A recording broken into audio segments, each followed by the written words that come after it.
Assalamualaikum warahmatullahi wabarakatuh. Halo guys, apa kabar semuanya? Saya Kurnia Suciana Wanda mewakili kelompok 2 dari instansi Basarnas Angkatan 22. Jadi hari ini kita bakal ngobrol tentang topik yang menurut saya keren sekali, yaitu visualisasi bangsa. Kedengarannya agak berat ya, tapi tenang, kita bakal bahas dengan santai biar gampang dicerna dan pastinya tetap bermakna. Kali ini saya ditemani oleh dua narasumber saya yang ganteng dan cantik ini yang bakal nemanin ngobrol santai kita. Bisa diperkenalkan Pak, namanya siapa? Hai, saya Amin, saya dari kelompok 2 dari instansi Basarnas juga. Dan saya Hasnia Aminah Suna, saya juga dari instansi Basarnas. Semoga obrolan kita hari ini bikin kita menjadi makin bangga menjadi orang Indonesia. Oke, kita langsung to the point ya. Sering sekali kita mendengar istilah visualisasi bangsa. Tapi sebenarnya itu apa sih menurut kalian visualisasi bangsa itu? Buat aku visualisasi bangsa itu cara kita nunjukin identitas Indonesia. Bukan cuma ngomong aku cinta Indonesia doang, tapi juga kelihatan dari budaya, karya, bahkan attitude kita sehari-hari. Betul, visualisasi bangsa itu kayak imajinasi kolektif. Kita sepakat kalau Indonesia itu bukan cuma bangsa, tapi rumah bersama. Jadi pas kita pakai batik, kita menggunakan bahasa Indonesia dengan benar, dan gotong royong, itu sudah termasuk memvisualisasi bangsa kita. Oke, kalau gitu gimana sih hubungannya visualisasi bangsa ini sama wawasan kebangsaan dan bela negara? Kalau dari Ibu Hasni dulu nih, jawab dulu deh. Kayak menurut saya, wawasan kebangsaan itu basicnya identitas sama persatuan. Nah, visualisasi bangsa bikin itu jadi nyata. Bela negara tidak perlu harus angkat senjata, tapi di saat kita rajin belajar, atau kita bekerja dengan integritas, sama kalau kita bekerja, kontribusi sesuai dengan profesi kita. Benar sekali, bahkan hal sederhana kayak jaga lingkungan, buang sampah pada tempatnya, itu sudah termasuk bentuk bela negara juga. Kecil sih, tapi dampaknya besar buat negara kita. Oke, menarik ya. Nextnya nih, menurut kalian tantangan terbesar buat anak muda sekarang dalam memvisualisasi bangsa itu apa?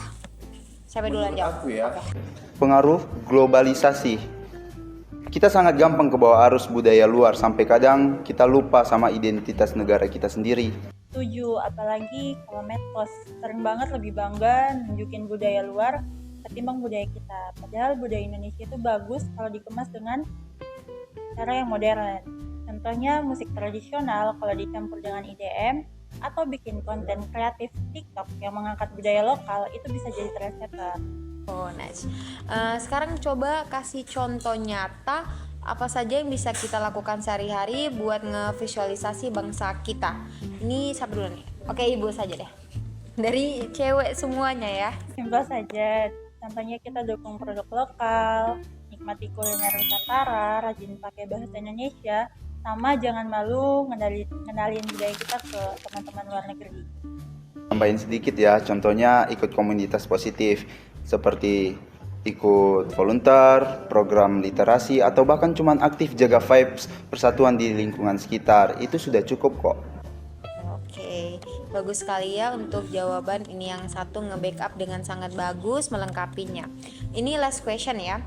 Sebelum kita closing, apa sih harapan kalian buat Indonesia ke depan? Harapan aku anak muda Indonesia tetap pede sama identitasnya. Jangan sampai insecure sama budaya luar. Justru harus berani nunjukin keunikan Indonesia ke dunia luar.